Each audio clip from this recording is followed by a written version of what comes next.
નમસ્કાર વિદ્યાર્થી મિત્રો, ધોરણ 11 ભૌતિક વિજ્ઞાન, ચેપ્ટર 2 માપન અને એકમ પદ્ધતિ. એના છેલ્લા વિડીયો લેક્ચરમાં આપણે પારિમાણિક વિશ્લેષણની જે મેથડ હતી એની વાત કરી હતી. આપણને એ ક્યાં ક્યાં કામ લાગે એના 3 ઉપયોગો જોયા હતા. એમાંના એક ઉપયોગની આપણે વાત કરી હતી કે બે અલગ અલગ જે એકમ પદ્ધતિ છે એક જ ભૌતિક રાશિ માટે, બરાબર, એક જ ભૌતિક રાશિ માટે અલગ અલગ એકમ પદ્ધતિ હોય તો એમની વચ્ચેનો સંખ્યાત્મક સંબંધ મેળવવો.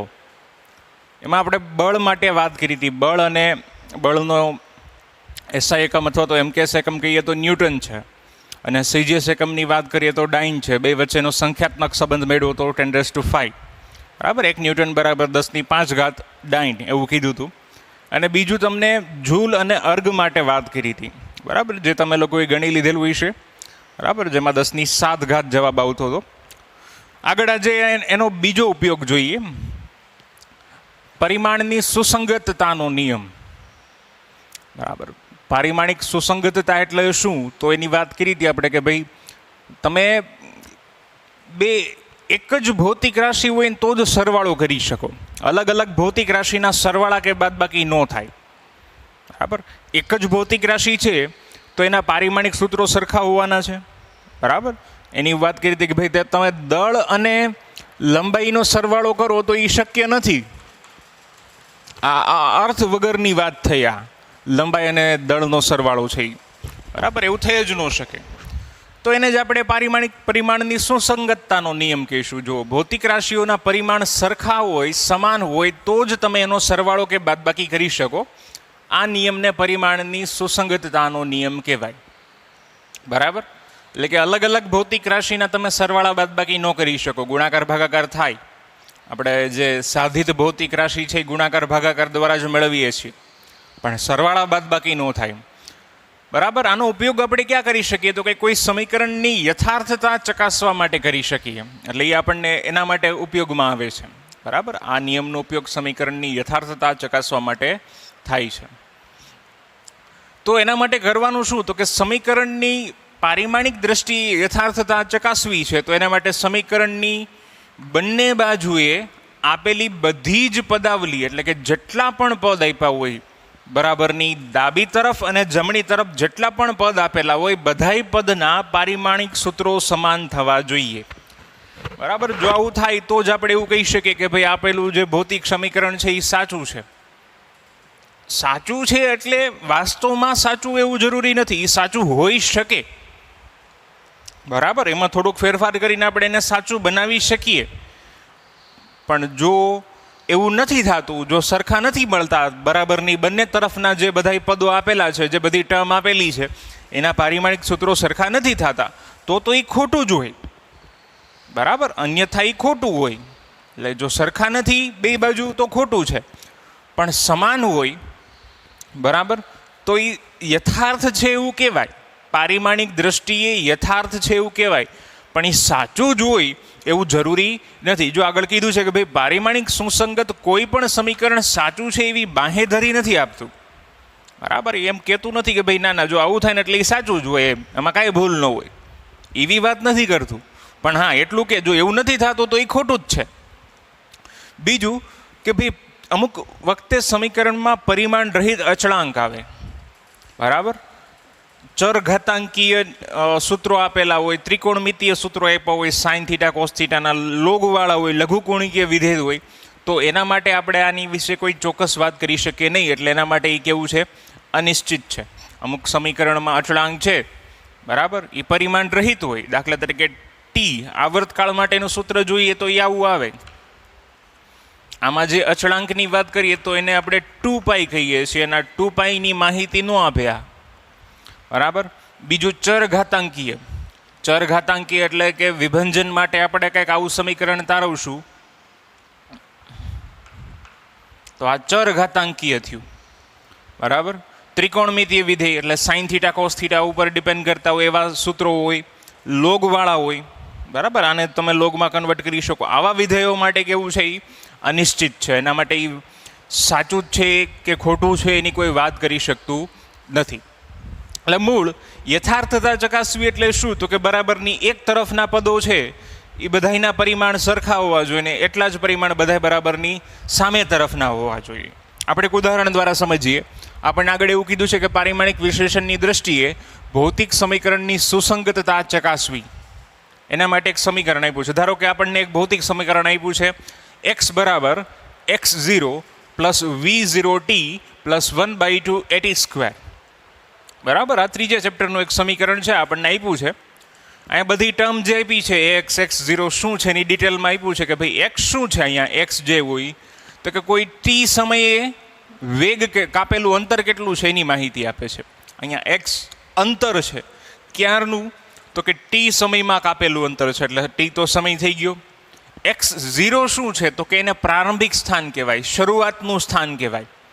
v0 તો કે શરૂઆતનો એટલે કે પ્રારંભિક વેગ છે, અને એ તો કે એનો પ્રવેગ છે. બરાબર, આટલી ડિટેલ છે. હવે આ જે ભૌતિક રાશિ છે એના પારિમાણિક સૂત્રો આપણે મેળવી શકીએ. એને માટે આપણે કીધું હતું ભાઈ એને પહેલાં તો મૂળભૂત ભૌતિક રાશિના સ્વરૂપમાં લખવાના ને એનું જે પરિમાણ હોય એના આધારે વાત કરીએ.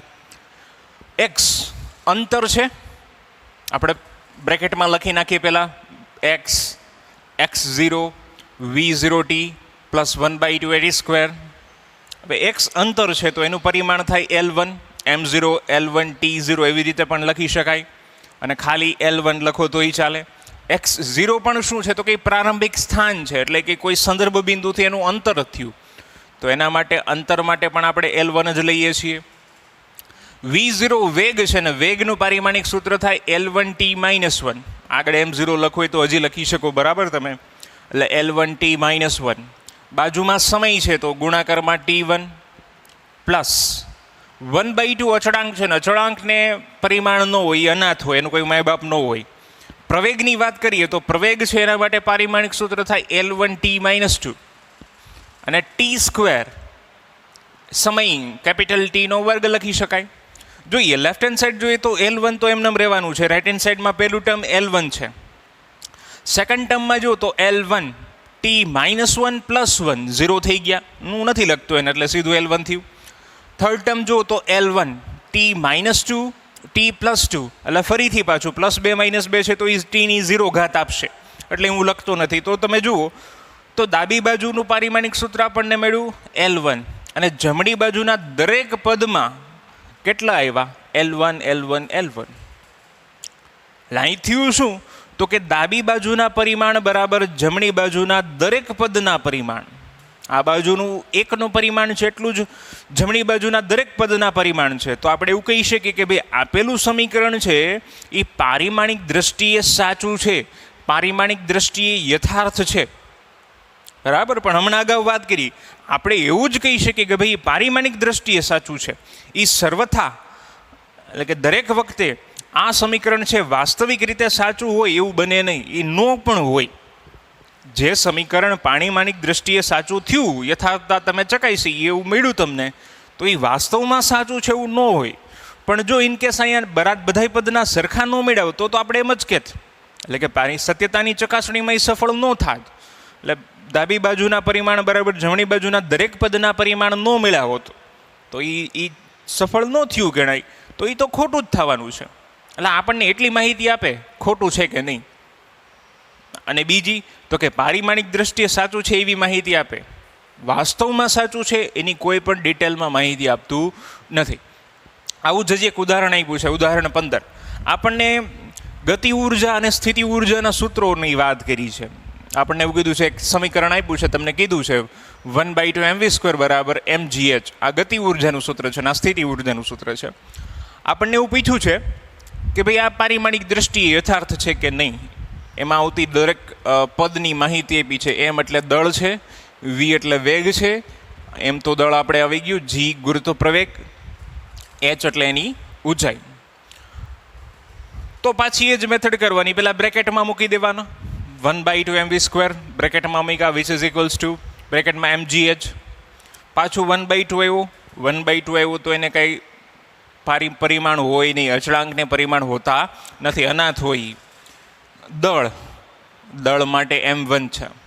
વેગ એટલે L1t-1 થાય, પણ વેગનો વર્ગ હોય તો આખા કાઉન્સને વર્ગ મૂકીએ આપણે. આ વેગનું પરિમાણિક સૂત્ર થયું. રાઈટ હેન્ડ સાઈડ જોઈએ તો m1 g એટલે પ્રવેગ, ગુરુત્વ પ્રવેગ છે, પ્રવેગનું પારિમાણિક સૂત્ર થાય L1t - 2, h એટલે ઊંચાઈ, એક પ્રકારનું અંતર જ થયું ને, એટલે L1 લખી શકાય.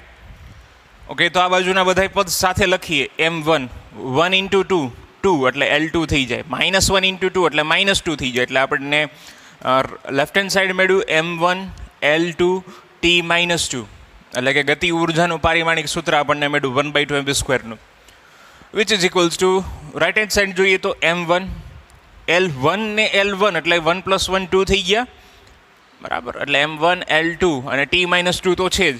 એટલે અહીં પાછું આપણને શું થયું હતું કે ડાબી બાજુના પરિમાણ બરાબર જમણી બાજુના પરિમાણ, બંને બાજુના પરિમાણ સરખા છે, તો આપણે એવું કહી શકીએ કે ભાઈ આપેલ સમીકરણ છે પારિમાણિક દ્રષ્ટિએ યથાર્થ છે, પારિમાણિક દ્રષ્ટિએ સાચું છે, બરાબર. આપણે આવી વાત કરી શકીએ, બરાબર. તો આ બીજો ઉપયોગ થયો આપણો. આપેલ સમીકરણ પારિમાણિક દ્રષ્ટિએ યથાર્થ છે કે નહીં એની ચકાસણી આપણે કરવાની. પેલો નિયમ તો જોયો જ તો આપણે કે આંકડાકીય, બરાબર, આંકડાકીય સંબંધ બે વચ્ચેનો મળે, એક જ ભૌતિક રાશિના અલગ અલગ એકમો વચ્ચે. એમાં આપણે આની જ વાત કરી હતી ને, 1 ન્યૂટન બરાબર 10⁵ ડાઇન થાય એની, બરાબર. તો આવી જ રીતના મેં તમને એક હોમવર્કમાં આપ્યું હતું, 1 જૂલ બરાબર કેટલા અર્ગ થાય, બરાબર. એ પણ તમે મેળવ્યું હશે. 1 જૂલ એટલે 1 ન્યૂટન × મીટર થાય, અર્ગ એટલે ડાઇન × સેન્ટીમીટર થાય, એ બધું તમે ગણેલું હશે, બરાબર. જોઈ જુઓ જરીકા.